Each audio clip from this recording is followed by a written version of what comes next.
आदमी तो गाली ही गाली बोलता है, हर चीज पे गाली बकता है, बिना गाली के बातों की शुरुआत नहीं। कई का तो गाली तकिया कलाम बन जाता है, हर बात पे 4 गाली बका करता है।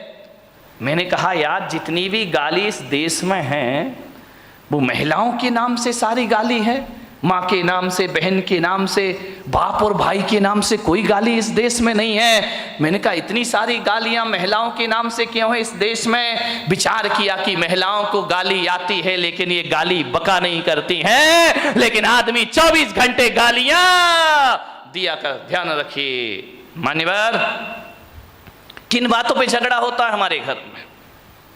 छोटी सी मानसिकता, बस संकीर्ण प्रवृत्ति हमारे यहां झगड़े को जन्म देती। हकीकत बताऊं, जीवन में 90% झगड़े फिजूल के हैं। देखना, कोई सिर पैर नहीं उन बातों का, कोई दम नहीं, कोई सेंस नहीं उन बातों में। जिन बातों में आदमी झगड़ पड़ता है, लड़ लेता है, मारपीट शुरू हो जाती है, दुश्मनी का चंद ठिकरों के लिए आदमी लड़ता है। मान्यवर, आप यदि क्रोध करने के बाद यदि शांत हो जाएं और एकांत में बैठकर सोचें यार मैंने जो झगड़ा किया है ये लड़ने जैसी बात थी या नहीं थी, तो 90% बातें ऐसी हैं जिनका कोई वजूद नहीं हुआ करता है, उसमें आदमी झगड़ा कर लिया करता है। थोड़ी सी गलतफहमी आ गई, आदमी झगड़ा कर लेता है, थोड़ी सी शंका आ गई, आदमी झगड़ा कर लिया करता है। फिजूल की बातों में झगड़ा है। मेरा एक जगह चातुर्मास हो रहा था और चातुर्मास में संत निवास के बाजू में एक बहुत बड़ा मकान था। सुबह सुबह हम लोग पाठ कर रहे, भगवान का भजन कर रहे हैं, झगड़े की आवाज आने लगी। अरे मैंने कहा भाई ये झगड़ा कौन कर रहा सुबह सुबह? मेरे साथ लड़के थे, मैंने कहा जरा देखो किसी ने टीवी चालू कर दिया है क्या? बोले महाराज झांक करके देखा तो बोले टीवी नहीं है, तो लाइव चल रहा है। मैंने कहा मतलब क्या है? बोले डायरेक्ट झगड़ा हो रहा है। मैं गया, मैंने खिड़की से झांका, 2 पति पत्नी आपस में लड़ रहे, इतना लड़ रहे हैं कि लड़ते लड़ते कमरे से बाहर निकल आए, आंगन में आ गए। एक के हाथ में बेलन है, एक के हाथ में कौन बोला चिमटा है। चले ऐसे तुम लोग तैयार रहते हो बोलने के लिए। दोनों लड़ते झगड़ते बाहर आ गए, झगड़ा हो रहा। मैंने कहा इधर आओ। अरे बोले महाराज, मुझे देखा, झगड़े में थोड़ा सा ब्रेक लग गया। अरे बोले महाराज देख रहे हैं। मैंने कहा इधर आओ, ये सुबह सुबह भगवान के भजन करने का टाइम है, प्रभु के स्मरण करने का टाइम है, वो तुम सुबह सुबह पति पत्नी आपस में झगड़ा कर रहे, कोई तरीका है जिंदगी जीने का? अरे बोले महाराज हो गया, झगड़ा हो गया। मैंने कहा किस बात का झगड़ा है मुझे बताओ, मैं फैसला करूं। बोले महाराज फैसले वाले का कोई बात ही नहीं है, तुम इनका लड़काए को रहे हो। बोले महाराज जब पूछ रहे हो तो हम बताते हैं, झगड़ा हमारा 12 बजे रात से चल रहा है। अरे मैंने कहा कमाल कर दिया, पति पत्नी दोनों हैं, 12 बजे रात से झगड़ा चल रहा। मैंने कहा किस बात का झगड़ा चल रहा है? बोले कुछ नहीं महाराज, आज नींद नहीं आ रही थी हम दोनों को। तो बोले क्या करे? बोले टीवी भी नहीं चल रही, लाइट भी नहीं थी। तो मैंने कहा क्या किया तुमने? बोले बस लेटा लेटा मेरे मुंह से इतना निकल गया कि मैं अपने बेटे को डॉक्टर बनाऊंगा। पत्नी ने सुना, खबरदार तुम्हारा बेटा डॉक्टर नहीं बनेगा, तुम्हारा बेटा इंजीनियर बनेगा। तो मैंने कहा यार तू इतना क्यों बोलती, जब मैंने कह दिया मेरा बेटा डॉक्टर बनेगा। पत्नी ने कहा कोई तुम्हारा अकेला हक नहीं है, मेरा भी हक है, मेरा बेटा इंजीनियर। अब फिजूल की बात है, इस पे झगड़ा बढ़ गया। बोले देखता हूं कैसे डॉक्टर बनाएगा। बोले मैं भी देखती हूं कैसे इंजीनियर बनाएगा। झगड़ा बढ़ते जा रहा। बोले बढ़ते बढ़ते हाथापाई पर आ गए हम लोग कि डॉक्टर ही बनेगा, इंजीनियर ही बनेगा। इतना झगड़ा, बोले सवेरे के 4 बज गए लड़ते लड़ते। बोले देख तू ज्यादा बातें मत किया कर मेरे से, जब मैंने बोल दिया कि मेरा बेटा डॉक्टर बनेगा तो बनेगा। पत्नी ने कहा मैंने बोल दिया मेरा बेटा इंजीनियर बनेगा तो बनेगा। रात भर झगड़े। मैंने कहा एक बात बताओ, तुम दोनों आपस में लड़ रहे हो, झगड़ रहे हो, एक बार बच्चे की मर्जी भी पूछ लो कि तुझे क्या बनना है। बच्चे से पूछना ही नहीं है, दोनों लड़े जा रहे हैं। ये बिना सिर पैर के झगड़े। मैंने कहा बच्चे को बुलाओ बच्चे को, उससे पूछो कि तुझे क्या बनना है। पति ने पत्नी को देखा, पत्नी ने पति को देखा। अरे मैंने कहा बच्चे को बुला के लाओ ना। बोले बच्चा तो अभी पैदा ही नहीं हुआ है। तेरे की आदमी, बच्चा यदि पैदा हुआ तो डॉक्टर बनाएंगे।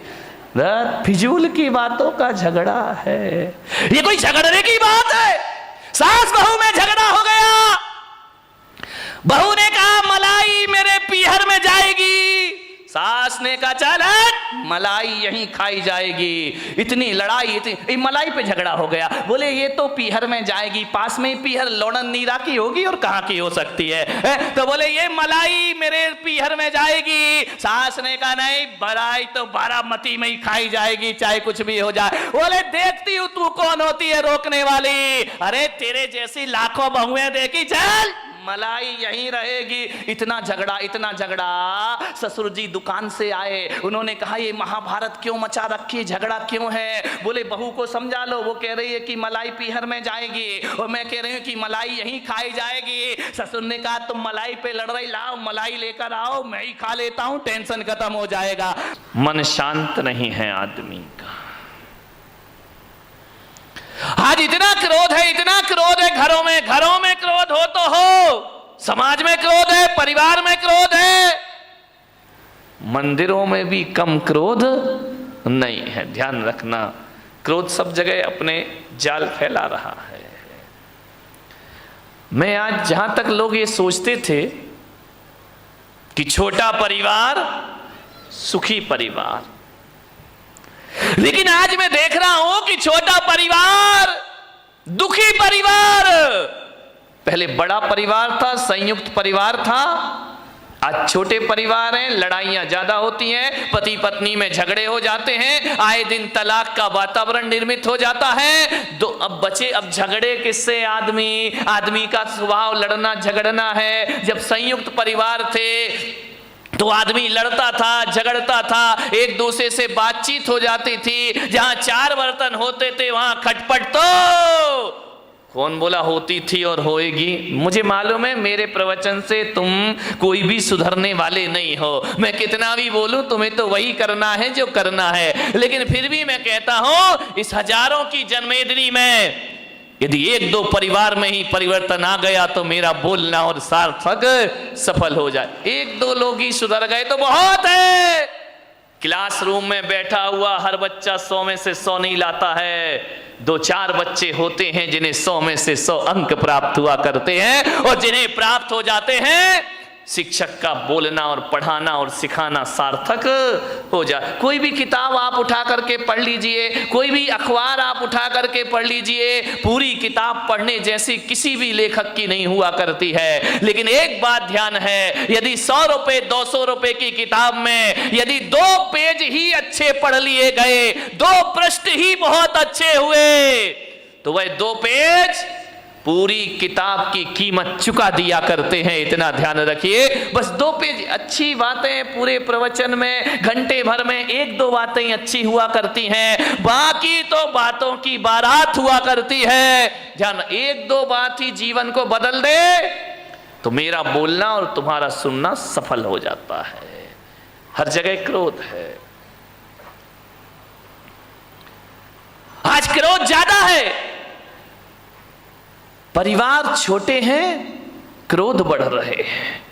पहले क्रोध होता था 10, 15, 20 लोग, 50 लोग एक घर में रहा करते थे, और जब एक घर में रहते थे तो एक को क्रोध आता था, दूसरा संभाल लिया करता था, एक पे गुस्सा निकलता था, दूसरा उसे शांत कर दिया करता था। यदि बुजुर्गों ने किसी को डांट दिया तो मम्मी उसे पुचकार लिया करती थी, मम्मी ने डांट दिया तो चाची पुचकार लिया करती थी, चाची ने डांट दिया बुआ उसे सीने से लगा लिया करती थी। मत रो, चलता है, कोई बात नहीं है।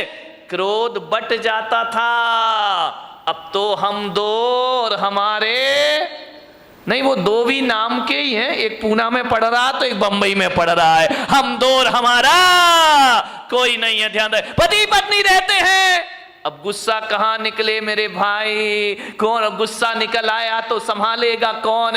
कौन प्यार से हाथ फेरेगा? कौन गले से लगाएगा? अब पति झगड़ता है तो पत्नी का पारा चढ़ जाता है, पत्नी झगड़ती है तो पति का पारा चढ़ जाता है, और कभी कभी जब दोनों के पारे चढ़ जाते हैं तो तलाक की नौबत आ जाती। छोटे परिवारों में क्रोध ज्यादा हो रहा है, ध्यान रखिए। बड़े परिवारों में क्रोध, एक आदमी को यदि गुस्सा आया, दादाजी को गुस्सा आया, पापा जी को गुस्सा आया तो ये होता था, थोड़ा गुस्सा इस पे निकल जाता था, थोड़ा गुस्सा उस पे निकल जाता था, 50-50 ग्राम क्रोध बट जाया करता था। अब जो क्रोध आता है वो तो पूरे थोक के भाव में क्रोध आता है, पूरा क्रोध एक पर ही बरस जाता है। ध्यान रहे, बड़ी दिक्कतें हो गई हैं।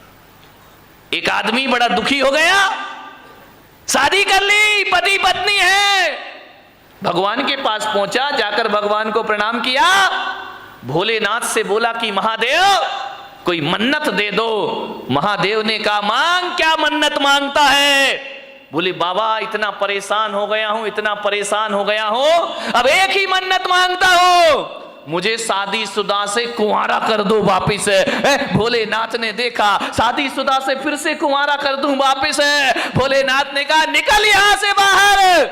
अरे बोले बाबा ये कैसी बात है कि आप मुझे बाहर निकाल रहे हो, मेरी मन्नत पूरी करो। भोलेनाथ ने कहा कि मैं मन्नत तो पूरी कर दूंगा, लेकिन पागल है तू, मन्नत नहीं तू जन्नत मांग रहा है, जन्नत में तुझे शादीशुदा को कुंवारा कर दो, ये मन्नत नहीं ये जन्नत की डिमांड हुआ। ध्यान रखना, तुम्हारा घर जन्नत बन सकता है, इसमें कोई भी डाउट नहीं है। थोड़ी सी समझदारी अपने अंदर रखिए, समझदारी आ गई तो घर को जन्नत बनने में ज्यादा देर नहीं लगा करती है। ध्यान रखें। मान्यवर, आपसे निवेदन है, बड़ा परिवार था, सुखी था, आज छोटा परिवार है, दुखी है, एक ही बेटा है। अब बोलो भाई साहब प्रवचन में क्यों नहीं आते? क्या करे महाराज, दुकान जाना पड़ता है, दुकान खोलना पड़ता है, बेटे को बिठा, बेटा पूना में पड़ता है। अब बताओ, अब आपका एक ही लड़का, मुझे तो अपना भविष्य खतरे में दिखाई देता, तुम्हारा दिखाई दे या नहीं दे, आपका एक ही बेटा है। मैं बच्चे को ये नहीं कह सकता तू सन्यास ले ले, बच्चे को मैं ये नहीं कहता तू दीक्षा ले ले, अब किसे सन्यास देंगे? तुम्हारा सहारा तो एक ही है। पहले 4 बच्चे होते थे, 5 बच्चे होते थे, एक बच्चा दुकान संभाल लेता था, पिताजी समाज संभाल लिया करते थे, कोई मंदिर संभाल लिया करता था।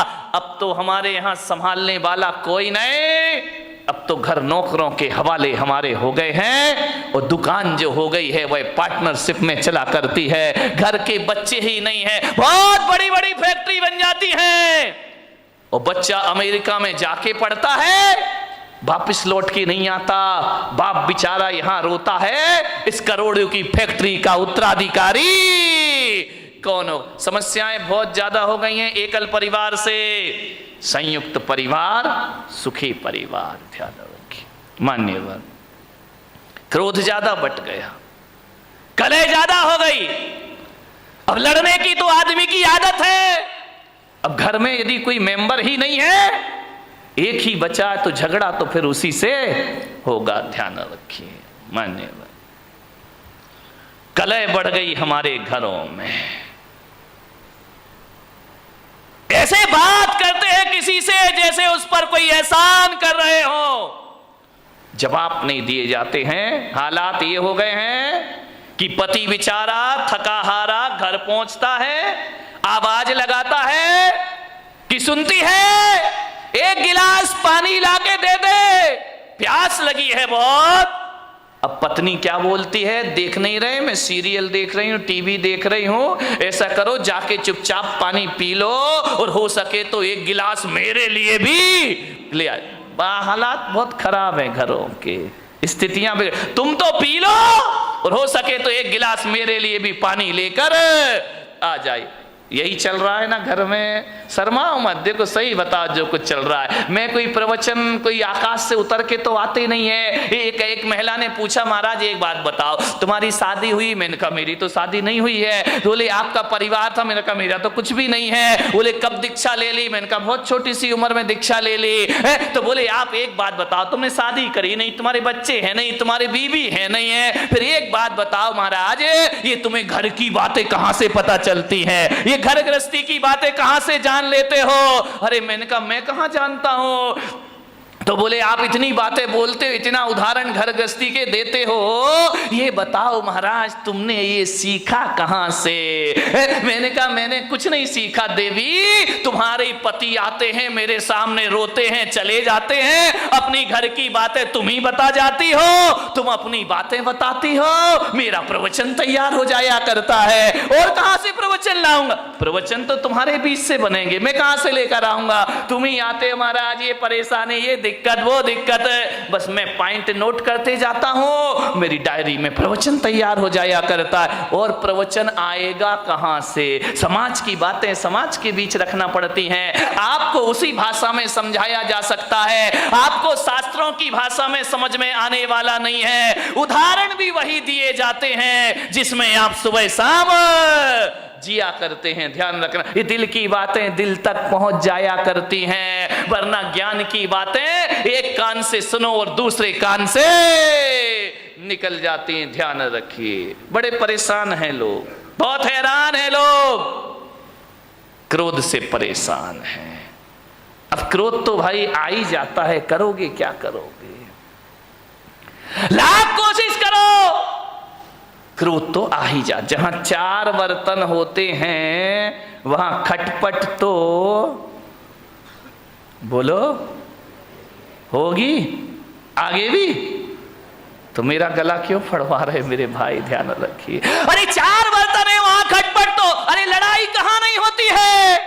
ये मत सोचो कि केवल तुम्हारे घर में लड़ाई होती है, लड़ाई तो महापुरुषों के घर में भी हुआ करती है, बड़े बड़े ज्ञानियों के घर में झगड़ा हुआ करते हैं। अब आप भी बताइए, जिन्हें दुनिया महापुरुष बोलती है, आदर्श पुरुष माना करती है, लड़ाइयां तो उनके घरों में भी हुआ करती हैं। अब ये महाभारत बताओ, कोई गरीब घरों की लड़ाई तो थी नहीं, ये महापुरुषों के घरों की लड़ाई थी। महाभारत चल, दो भाई भाई लड़ रहे हैं, वो भी तो एक झगड़ा ही था ना। कौरव और पांडव ये महापुरुष गिने जाते हैं, इनके घरों में भी झगड़ा हुआ करता था। रामायण में सिंहासन को लेकर के झगड़ा हो गया, राम के घर में भी झगड़े होते हैं, दुर्योधन के घर में झगड़े हुआ करते हैं, युधिष्ठिर के घर में झगड़े हुआ करते हैं। झगड़ा कहां नहीं होता मेरे भाई? भरत बाहुबली का ये झगड़ा नहीं तो क्या था, ये भी तो एक झगड़ा था। ये मोक्षगामी लोग, ये सम्यक दृष्टि लोग, यहां इनके घरों में भी झगड़े होते थे और बड़े आदमियों के घरों में भी झगड़े होते हैं।